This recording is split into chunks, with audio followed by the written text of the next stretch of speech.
নমস্কাৰ ছাত্ৰ-ছাত্ৰী সকল মই জাহ্নবী দাস আজি তোমালোকৰ বিজ্ঞান বিষয়ৰ পঞ্চম অধ্যায় মৌলৰ পৰ্যাবৃত্ত শ্ৰেণী বিভাজন পাঠটিৰ বিষয়ে আলোচনা কৰিম আজি আমি এই পাঠটিত সন্নিবিষ্ট হৈ থকা প্ৰশ্নসমূহৰ বিষয়ে আলোচনা কৰিম গতিকে ছাত্ৰ-ছাত্ৰী সকল আহা আমি প্ৰথমে চাও তোমালোকলৈনো এই পাঠটিত কি প্ৰশ্ন আগবঢ়োৱা হৈছে সোৱা প্ৰথম প্ৰশ্ন অনুশীলনীৰ প্ৰথম প্ৰশ্ন হৈছে পৰ্যাবৃত্ত তালিকাৰ পৰ্যায়বোৰত বাওঁফালৰ পৰা সোঁফাললৈ যাওঁতে ঘটা পৰিৱৰ্তনৰ প্ৰকৃতিৰ ওপৰত আগবঢ়োৱা তলৰ উক্তিসমূহৰ কোনটো উক্তি শুদ্ধ নহয় বুলি কৈছে আমি কোনটো উক্তি শুদ্ধ নহয় বাছি উলিয়াব লাগে সোৱা অপচন হিচাপে দিয়া আছে মৌলবোৰ কম ধাতৱধৰ্মী হৈ পৰে যোজক ইলেক্ট্ৰনৰ সংখ্যা বাঢ়ে পৰমাণুবোৰে সিহঁতৰ যোজক ইলেক্ট্ৰন অধিক সহজে হেৰুৱায় অক্সাইডবোৰ বেছি আম্লিক হৈ পৰে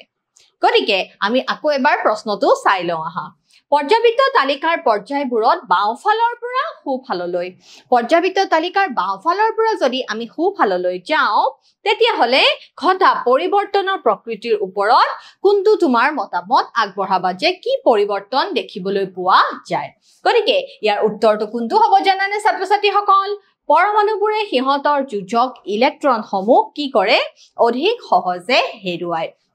গতিকে আনসাৰ হ'ব সি পৰমাণুবোৰে সিহঁতৰ যোজক ইলেক্ট্ৰন কি কৰে অধিক সহজে হেৰুৱায় পৰমাণুবোৰে সিহঁতৰ যোজক ইলেক্ট্ৰন অধিক সহজে হেৰুৱায় এতিয়া চোৱা মৌল X এ HCl2 সংকেতৰ ক্লৰাইড গঠন কৰে ই উচ্চ গলনাংকযুক্ত এটা গোটা পদাৰ্থ মৌল X তলৰ কোনটোৰে হৈতে একেটা বৰ্গতে থকাৰ সম্ভাৱনা হবাটোকৈ বেছি অপচন হিচাপে দিয়া আছে সোডিয়াম মেগনেছিয়াম এলুমিনিয়াম সিলিকন এতিয়া সংকেতটো কি বুলি দিছে HCl2 এতিয়া এই সংকেতটো এই মৌল চাৰিটাৰ ভিতৰত কোনটো মৌলইনো গঠন কৰে গতিকে আমি দেখিছো যে এই সংকেতটো কোনটো মৌলই গঠন কৰে মেগনেছিয়ামে গঠন কৰে হয়নে ছাত্ৰ-ছাত্ৰী সকল মেগনেছিয়াম ক্লৰাইড গতিকে উত্তৰটো কি হ'ব উত্তৰটো হ'ব মেগনেছিয়াম পিছৰ প্ৰশ্ন চাও হা কোনটো মৌলৰ আছে ইলেক্ট্ৰন পূৰ্ণ দুটা কক্ষ ইলেক্ট্ৰনৰে পূৰ্ণ হৈ থকা দুটা কক্ষ 282 ইলেক্ট্ৰনীয় বিন্যাস যোজক কক্ষত 4টা ইলেক্ট্ৰনৰ হৈতে মুঠ 3টা কক্ষ যোজক কক্ষত 3টা ইলেক্ট্ৰনৰ হৈতে মুঠ 2টা কক্ষ দ্বিতীয় কক্ষত প্ৰথম কক্ষৰ কিমান ইলেক্ট্ৰন থাকিব লাগিব বুলি কৈছে দুগুণ ইলেক্ট্ৰন থাকিব লাগিব বুলি কৈছে এতিয়া চাও হা প্ৰথম উত্তৰটো হৈছে নিয়নৰ ইলেক্ট্ৰনীয় বিন্যাস হৈছে 2.8 গতিকে আমাৰ প্ৰথম প্ৰশ্ন হিচাপে দিয়া আছে ইলেক্ট্ৰন পূৰ্ণ দুটা কক্ষ নিয়নৰ কি হয় ইলেক্ট্ৰন পূৰ্ণ দুটা কক্ষ থাকে হয়নে নহয় নিয়নৰ কিমান হয় নিয়নৰ 10 গতিকে ইলেক্ট্ৰনীয় বিন্যাস হ'ব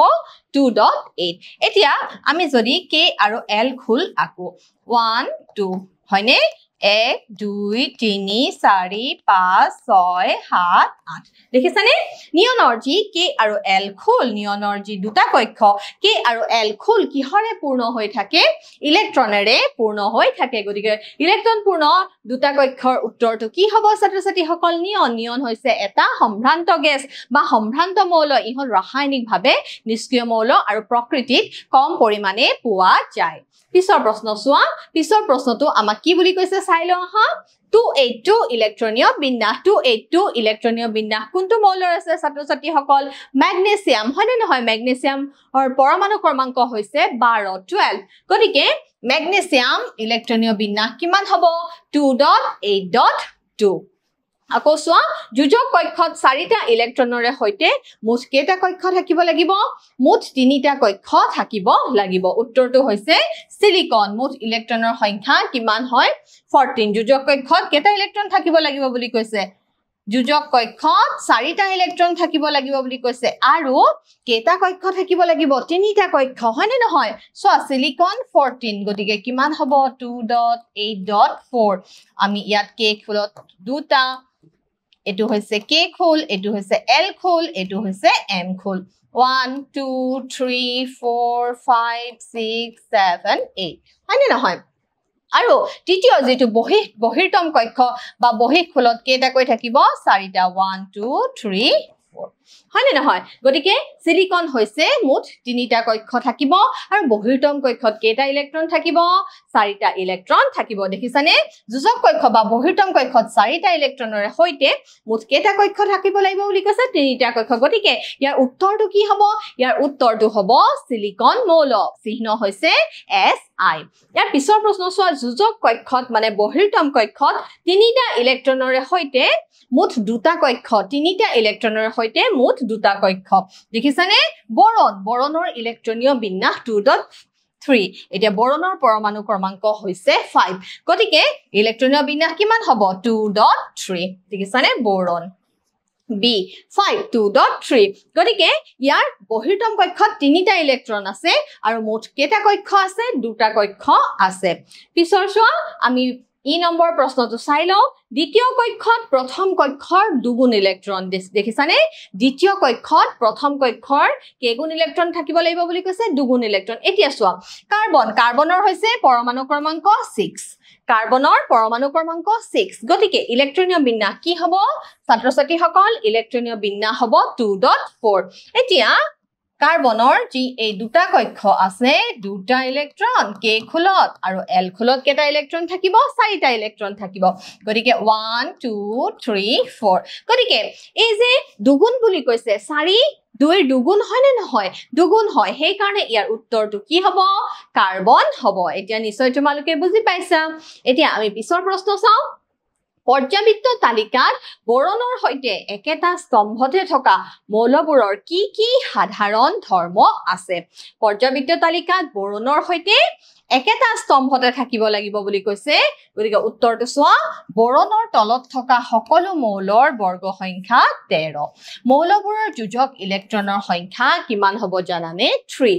বৰণৰ বাহিৰে সকলোবোৰ মৌলই কি হৈ যায় জানানে ধাতু হয় বৰণৰ বাহিৰে সকলোবোৰ মৌলই কি হয় ছাত্ৰ-ছাত্ৰীসকল ধাতু হয় পিছৰ প্ৰশ্ন চোৱা পৰ্যাবৃত্ত তালিকাত ফ্লোৰিনৰ সৈতে একেটা স্তম্ভতে থকা মৌলবোৰৰ কি কি সাধাৰণ ধৰ্ম আছে পৰ্যাবৃত্ত তালিকাত কিহৰ সৈতে বুলি কৈছে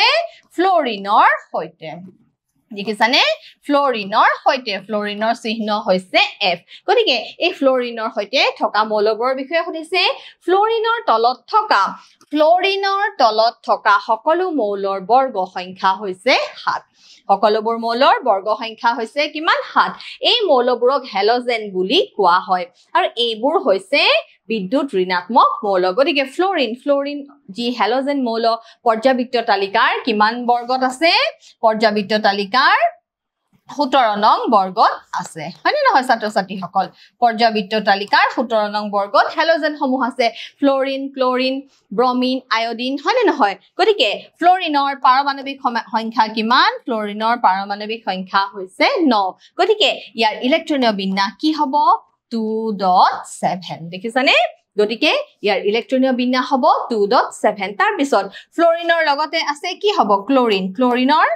পাৰমাণৱিক সংখ্যা বা পৰমাণু ক্ৰমাংক 17 গতিকে ইয়াৰ ইলেক্ট্ৰনীয় বিন্যাস হ'ব 2.8.7 গতিকে ইহঁতৰ বহিৰ্তম কক্ষত কেইটাকৈ ইলেক্ট্ৰন থাকে ছাত্ৰ-ছাত্ৰীসকল ইহঁতৰ বহিৰ্তম কক্ষত 7টাকৈ ইলেক্ট্ৰন থাকে পিছৰ প্ৰশ্ন চোৱা এটা পৰমাণুৰ ইলেক্ট্ৰনীয় বিন্যাস হ'ল 2.8.7 বা 2.8.7 এই মৌলটোৰ পাৰমাণৱিক সংখ্যা কি এই মৌলটোৰ পাৰমাণৱিক সংখ্যা কিমান হ'ব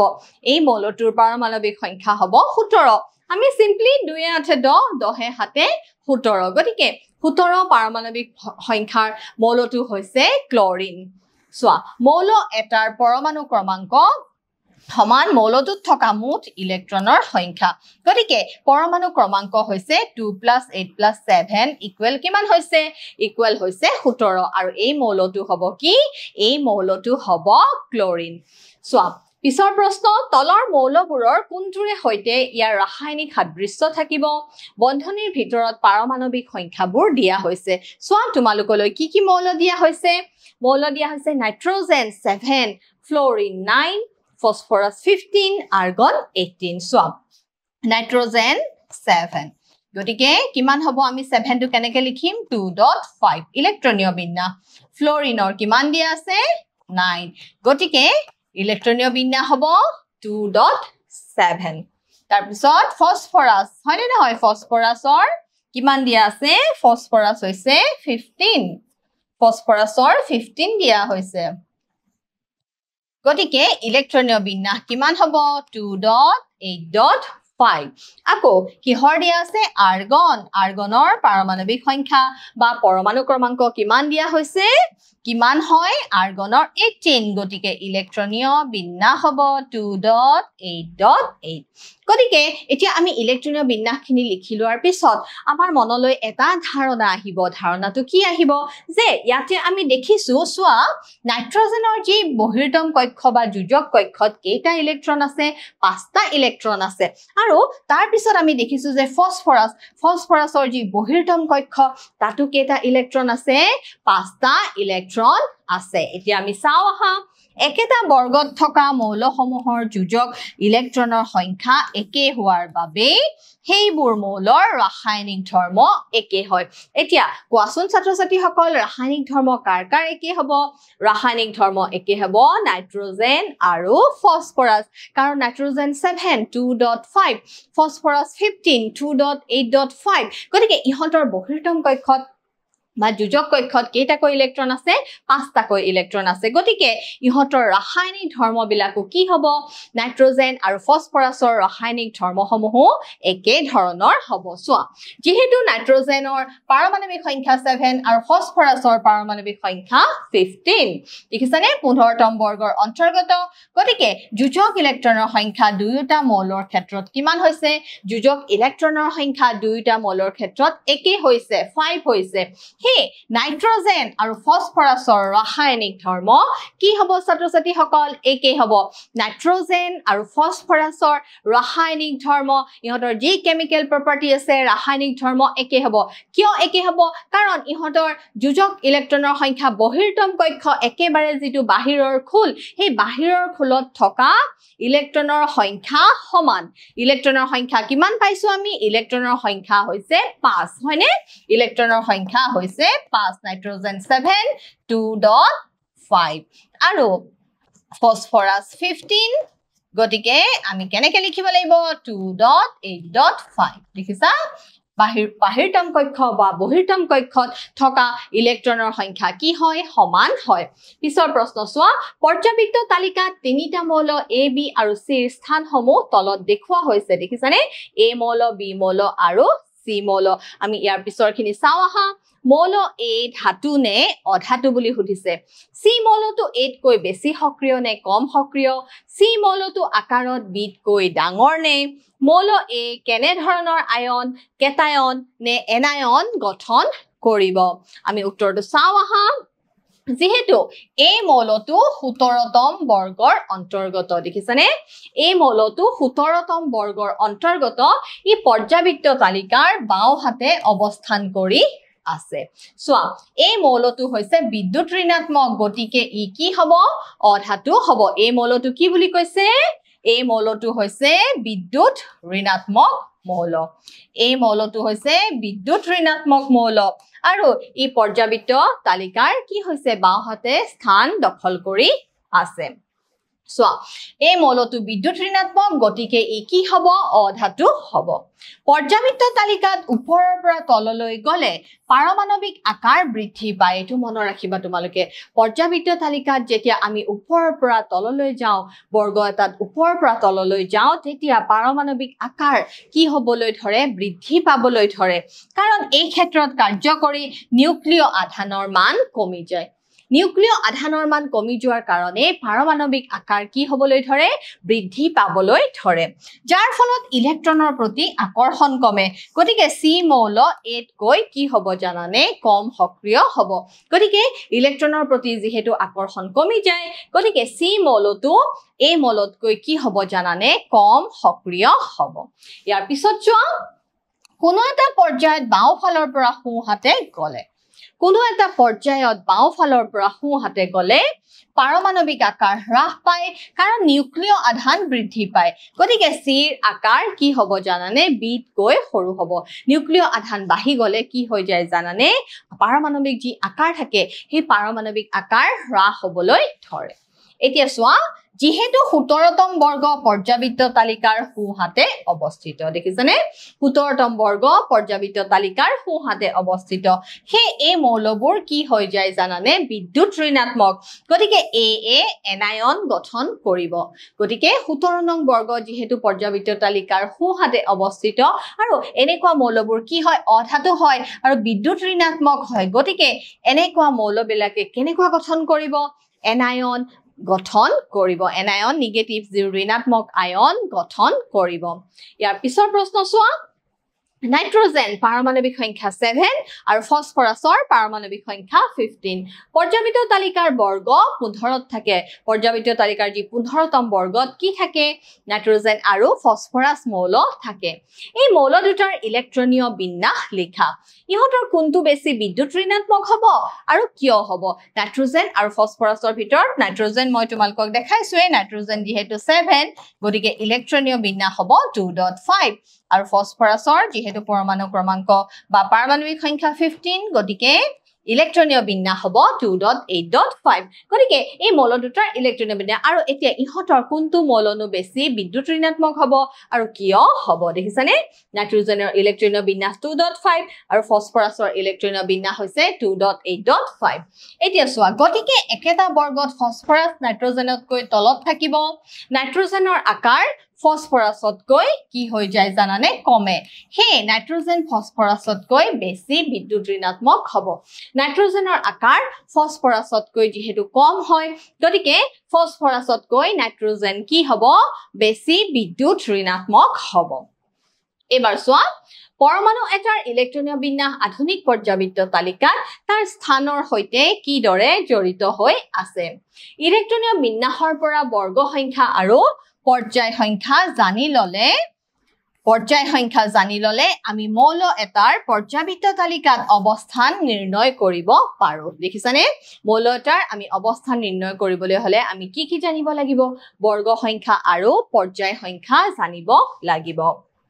পৰ্যায় নিৰ্ধাৰণ পৰমাণুটোৰ বহিৰ্তম ইলেক্ট্ৰন যেটো খোলত থাকিব দেখিছানে পৰমাণুটোৰ বাহিৰৰ ইলেক্ট্ৰন বহিৰ্তম ইলেক্ট্ৰন যেটো খোলত থাকিব সেই খোলৰ সংখ্যাটোৱে হৈছে পৰ্যায় সংখ্যা দেখিছানে যেটো পৰমাণুৰ যেটো বহিৰ্তম ইলেক্ট্ৰন যেটো খোলত থাকিব সেই খোলৰ সংখ্যাটোৱে হৈছে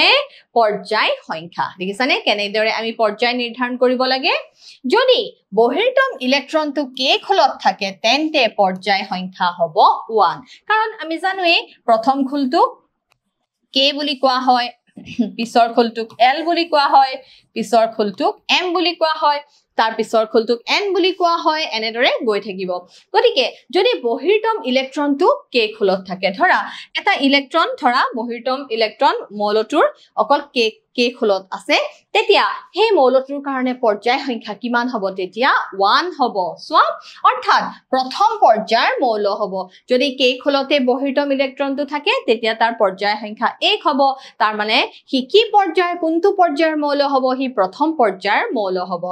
যদি ইলেক্ট্ৰনটো l খোলত থাকে তেন্তে পৰ্যায় সংখ্যা হ'ব 2 অৰ্থাৎ দ্বিতীয় পৰ্যায় এতিয়া বুজি পাইছা ছাত্ৰ-ছাত্ৰী সকল এতিয়া আমি চাও আহা কেনেদৰেনো বৰ্গ নিৰ্ধাৰণ কৰা হয় আৰু পৰ্যাবৃত্ত তালিকাৰ থিয় স্তম্ভবোৰক বৰ্গ বুলি কোৱা হয় আৰু পৰ্যাবৃত্ত তালিকাৰ যি অনুভূমিক বা পথালিকৈ থকা শাৰীবিলাকক কি বুলি কোৱা হয় পৰ্যায় বুলি কোৱা হয় এতিয়া চোৱা বৰ্গ নিৰ্ধাৰণ যদি বহিৰ্তম খোলত এটা নাইবা দুটাকৈ ইলেক্ট্ৰন থাকে তেতিয়া বৰ্গ সংখ্যা হ'ব প্ৰথম আৰু দ্বিতীয় দেখিছানে প্ৰথম আৰু দ্বিতীয় যদি বহিৰ্তম খোলত থকা ইলেক্ট্ৰনৰ সংখ্যা 3 ৰ পৰা 8ৰ ভিতৰত হয় তেন্তে হিলিয়ামৰ বাহিৰে সেই সংখ্যাৰ লগত 10 যোগ দিলে আমি বৰ্গ সংখ্যা পাম দেখিছানে হিলিয়ামৰ বাহিৰে আমি যদি বাকি কি কৰো 10 যোগ কৰো তেনেহলে আমি কি পাই যাম বৰ্গ সংখ্যা পাই যাম এতিয়া চোৱা উদাহৰণস্বৰূপে যদি বহিৰ্তম খোলত 4টা ইলেক্ট্ৰন থাকে দেখিছানে বহিৰ্তম খোলত যদি কেটা ইলেক্ট্ৰন থাকে 4টা ইলেক্ট্ৰন থাকে তেন্তে বৰ্গ সংখ্যা হ'ব 10 + 4 = 14 তম ধৰা এটা মৌলৰ বহিৰ্তম খোলত কেটাকৈ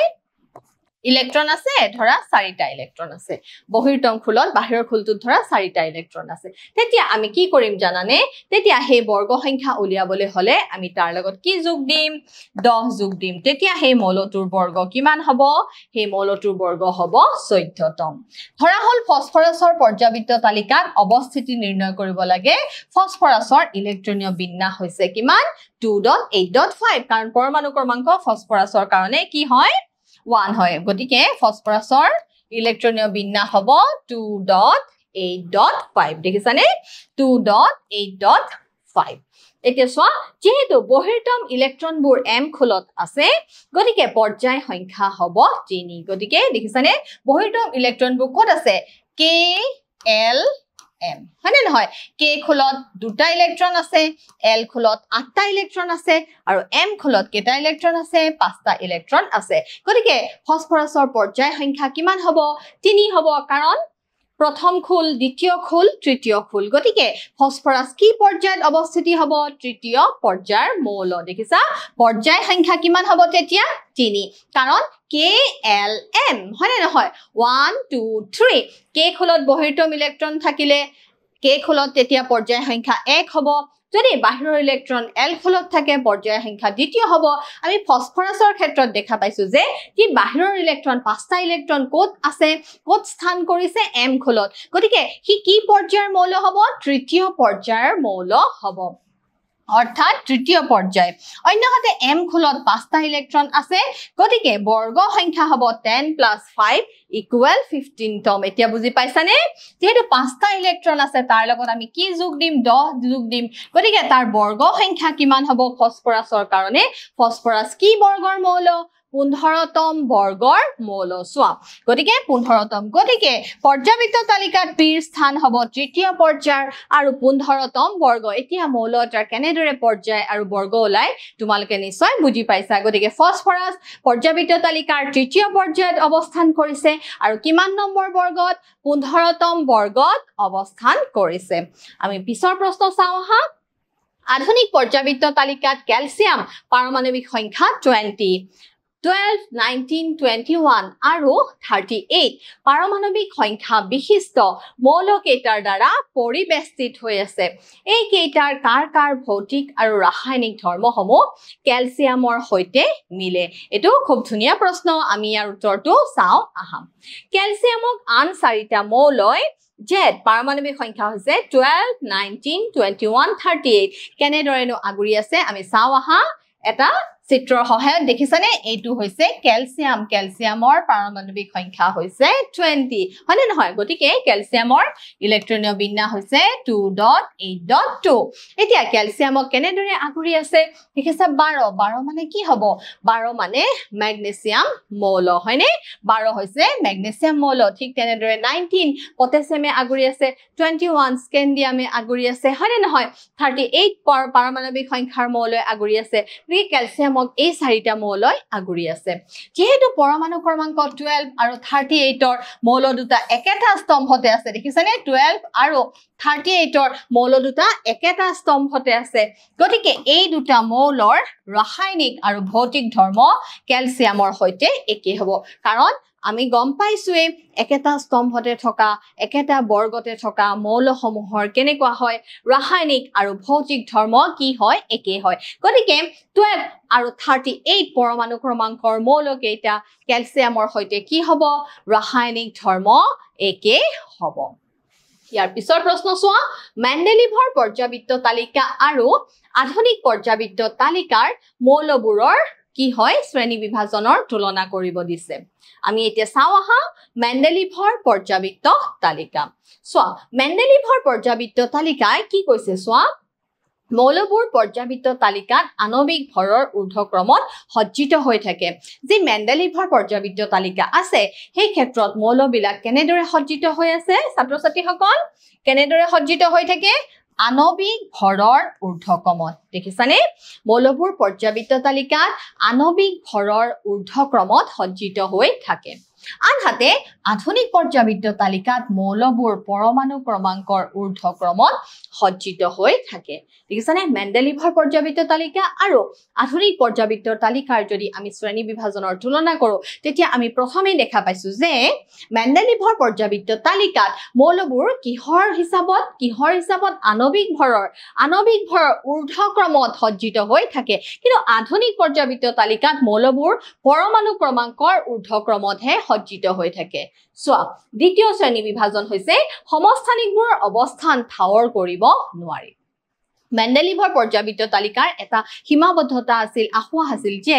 যি সমস্থানিক যেনেকুৱা ধৰা কাৰ্বন 12 থাকিব পাৰে কাৰ্বন 14 সমস্থানিক হয়নে নহয় এই সমস্থানিক বিলাকৰ কি হয় অৱস্থান ঠাৱৰ কৰিব নোৱাৰি কিন্তু আধুনিক পৰ্যাবৃত্ত তালিকাৰ ক্ষেত্ৰত কি দেখা গৈছে যে আধুনিক পৰ্যাবৃত্ত তালিকাৰ ভিত্তি হৈছে পৰমাণু ক্ৰমাংক হয়নে নহয় পৰমাণু ক্ৰমাংক তাত থকা প্ৰটনৰ সংখ্যা সমূহ কি থাকে একে থাকে গতিকে এই ক্ষেত্ৰত সমস্থানিকৰ স্থানৰ পৰা কি নহয় কোনো ধৰণৰ সমস্যা দেখা পোৱা নগৈছিলে যেহেতু সমস্থানিকবোৰৰ পৰমাণু ক্ৰমাংক সদায় একে থাকে আমি জানো সমস্থানিক বিলাকৰ পৰমাণু ক্ৰমাংক একে থাকে খালি সমস্থানিক বিলাকৰ ভৰ ক্ৰমাংকহে কি হয় বেলেগ বেলেগ হয় যেহেতু পৰমাণু ক্ৰমাংক একেই থাকে আৰু আধুনিক পৰ্যাবৃত্ত তালিকাৰ ভিত্তি হৈছে পৰমাণু ক্ৰমাংক গতিকে সেই ক্ষেত্ৰত সমস্থানিক বিলাকৰ স্থানৰ ক্ষেত্ৰত কোনো ধৰণৰ সমস্যা দেখা পোৱা নগৈছিলে গতিকে ইহঁতৰ বেলেগ অৱস্থানৰ কি নুঠে প্ৰশ্নই নুঠে আকৌ আমি চাওঁ আহা ধাতু আৰু অধাতুবোৰ একেটা বৰ্গতে ৰখা হৈছিল দেখিছানে মেণ্ডেলিভৰ পৰ্যাবৃত্ত তালিকাত ধাতু আৰু অধাতু বিলাকক একেটা বৰ্গতে ৰখা হৈছে কিন্তু আধুনিক পৰ্যাবৃত্ত তালিকাত ধাতু আৰু অধাতুবোৰ কি কৰা হৈছে বেলেগ বেলেগ স্থানত ৰখা হৈছে দেখিছানে বেলেগ বেলেগ অৱস্থানত ৰখা হৈছে সো বৰ্গ 8ৰ বাহিৰে পিছৰ শ্ৰেণী বিভাজনত সকলোবোৰ বৰ্গক দুটা উপবৰ্গত ভাগ কৰা হৈছে যিটো হৈছে a আৰু B বৰ্গ 8ৰ বাহিৰে বাকিবোৰ বৰ্গক ধৰা দুটা উপবৰ্গত ভাগ কৰা হৈছে এতিয়া সোৱা আধুনিক পৰ্যাবৃত্ত তালিকাত প্ৰত্যেক বৰ্গৰ বাবে এটাই স্তম্ভ দেখিছানে প্ৰত্যেক বৰ্গৰ বাবে এটা নিৰ্দিষ্ট সুকীয়া স্তম্ভ আছে গতিকে ইয়াক আৰু ভাগ কৰাৰ কি নাই কোনো ধৰণৰ প্ৰয়োজন নাই মেণ্ডেলিভৰ পৰ্যাবৃত্ত তালিকাত সোৱা পৰ্যাবৃত্ত তালিকাৰ অৱস্থানৰ পৰা ইলেক্ট্ৰনীয় বিন্যাস সঠিকভাৱে নিৰ্ণয় কৰে দেখিছানে পৰ্যাবৃত্ত তালিকাৰ অৱস্থানৰ পৰা ইলেক্ট্ৰনীয় বিন্যাস নিৰ্ণয় কৰা হয় কিন্তু আধুনিক পৰ্যাবৃত্ত তালিকাত ইলেক্ট্ৰনীয় বিন্যাসে কোনো এটা মৌলৰ অৱস্থিতি নিৰ্ণয় কৰিব নোৱাৰে দেখিছানে আধুনিক পৰ্যাবৃত্ত তালিকাৰ পৰা গম পোৱা গৈছে যে ইলেক্ট্ৰনীয় বিন্যাসে কোনো এটা মৌলৰ অৱস্থিতি নিৰ্ণয় কৰিব নোৱাৰে গতিকে ছাত্ৰ-ছাত্ৰীসকল এই পাঠটিত সন্নিবিষ্ট হৈ থকা অনুশীলনীৰ যি প্ৰশ্নসমূহ নিশ্চয় তোমালোকে এই প্ৰশ্নসমূহৰ উত্তৰসমূহ নিশ্চয় তোমালোকে আয়ত্ত কৰিবলৈ সক্ষম হৈছা ঘৰত ভালদৰে পঢ়া শুনা কৰিবা আজিলৈ আহিছো ধন্যবাদ